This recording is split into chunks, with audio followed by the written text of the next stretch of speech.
स्वागत है आप सभी का आपके अपने YouTube channel Geeta's corner estate commerce में। आप सभी जुड़ सकते हैं मेरे साथ यूट्यूब पे भी और टेलीग्राम पे भी। चैनल का नेम सेम है दोनों जगह, गीताज कॉर्नर एस्टेट कॉमर्स।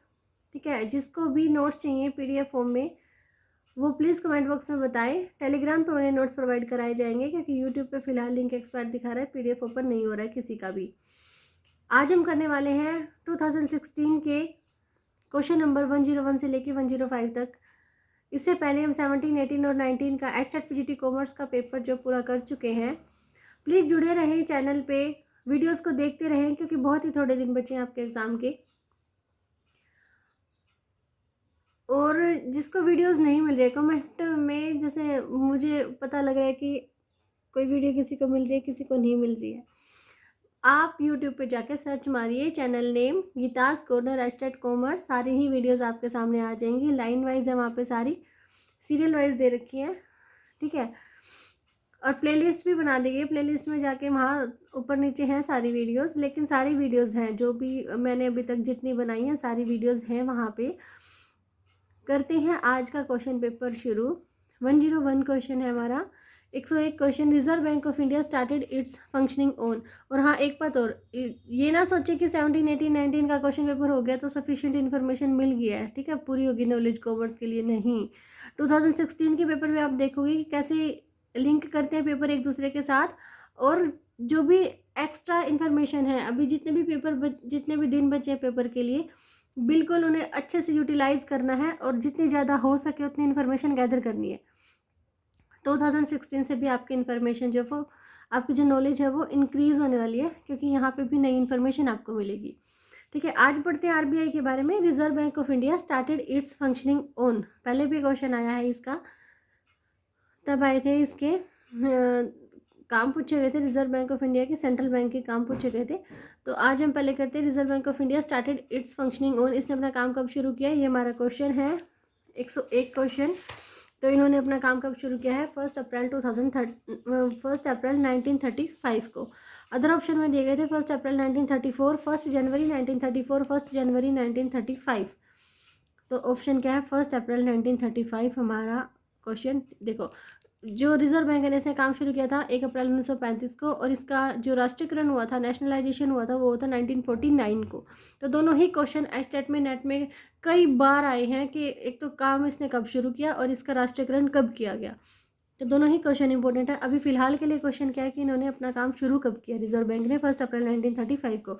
देखो, आरबीआई की जो स्थापना हुई ना वो कौन से अधिनियम के अंतर्गत हुई है, भारतीय रिजर्व बैंक अधिनियम 1934 के प्रावधानों के अनुसार 1 अप्रैल 1935 को हुई। ठीक है, और इसका ये भी आ सकता है ना कि जो स्टार्टिंग में इसका सेंट्रल ऑफिस था वो कहाँ था, वो था कलकत्ता में स्थापित किया गया था। बाद में 37 में से मुंबई में ट्रांसफ़र कर दिया गया था। हर लाइन से क्वेश्चन पुटअप किया जा सकता है कि जो सेंट्रल ऑफिस है वो मुंबई में कब ट्रांसफ़र किया गया।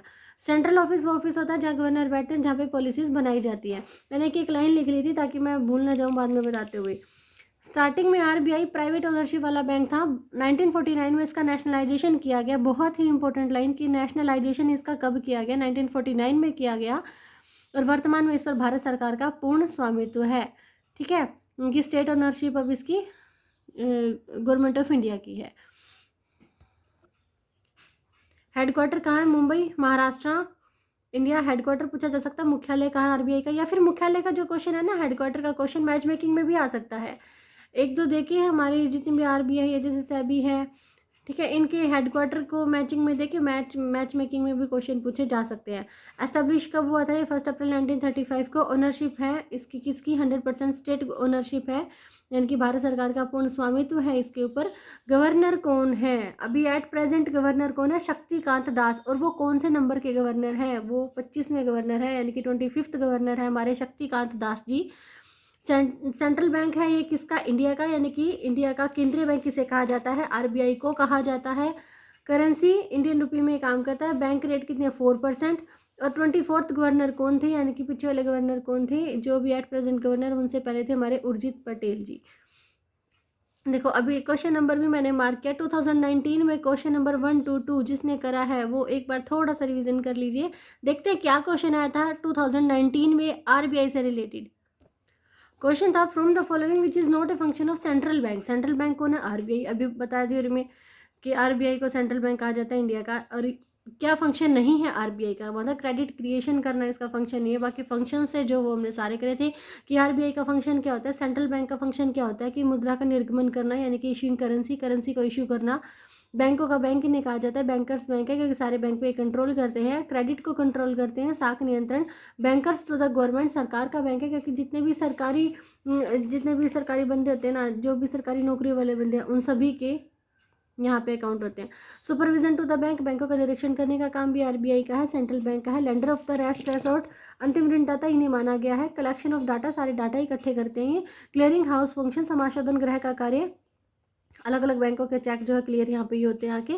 कस्टडाइन of the national reserve of foreign exchange, देश के विदेशी मुद्रा कोषों का संरक्षण भी आरबीआई को ही कहा गया है। अदर फंक्शन में एग्रीकल्चर क्रेडिट, ठीक है, ये कृषि के लिए उधार भी ये देते हैं।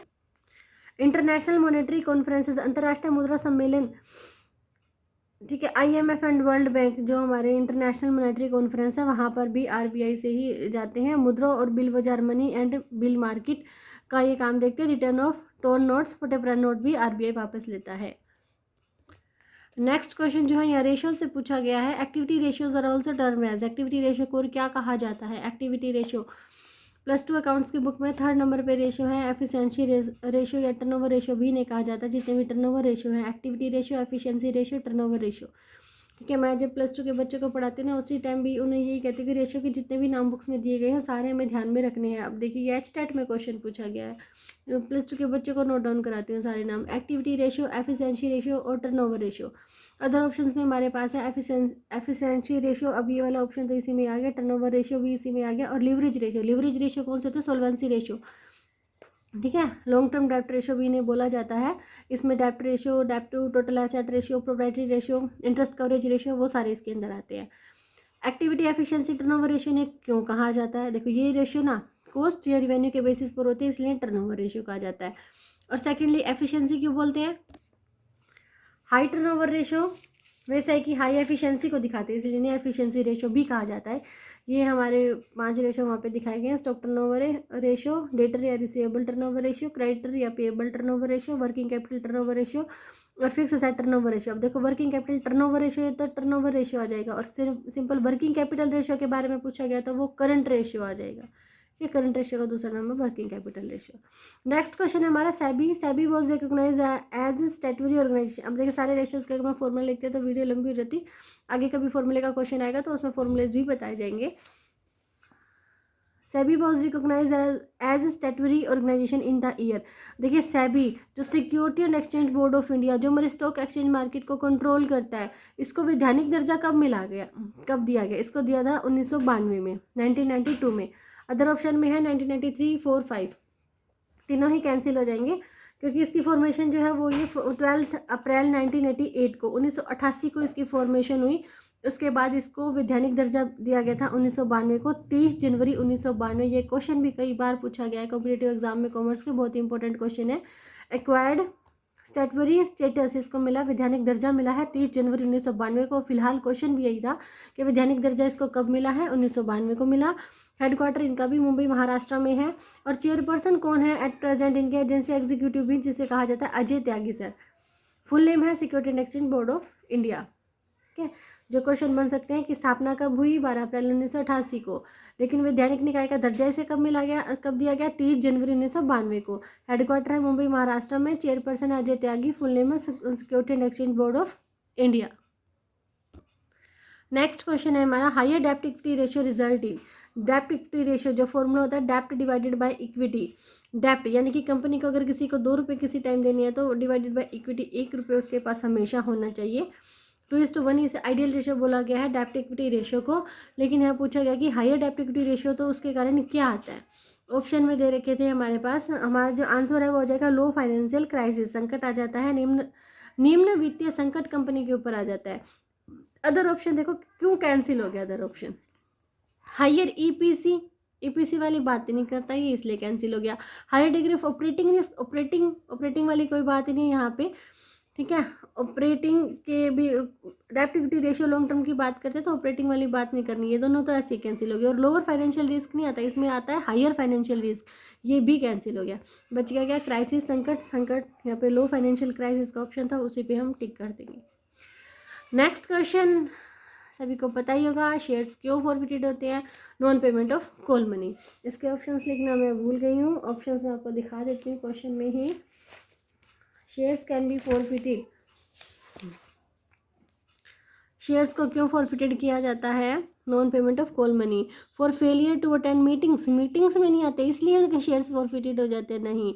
For failure to repay the loan to the bank, bank का लोन पेमेंट करने में बैंक ऋण का भुगतान न करने पर, यानी कि बैंक से जो लोन लिया उसको पेमेंट नहीं करी, इसलिए ये भी कैंसिल हो जाएगा। And for which shares are passed as a security, प्रतिभूति के रूप में अंशों के बंधक होने पर शेयर्स फॉरफिटेड हो जाते हैं, नहीं।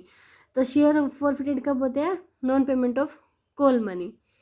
ठीक है गाइज, आज के थे ये 5 क्वेश्चन। मिलते हैं अगले 5 क्वेश्चन के साथ जल्दी ही नेक्स्ट वीडियो में, तब तक के लिए अलविदा।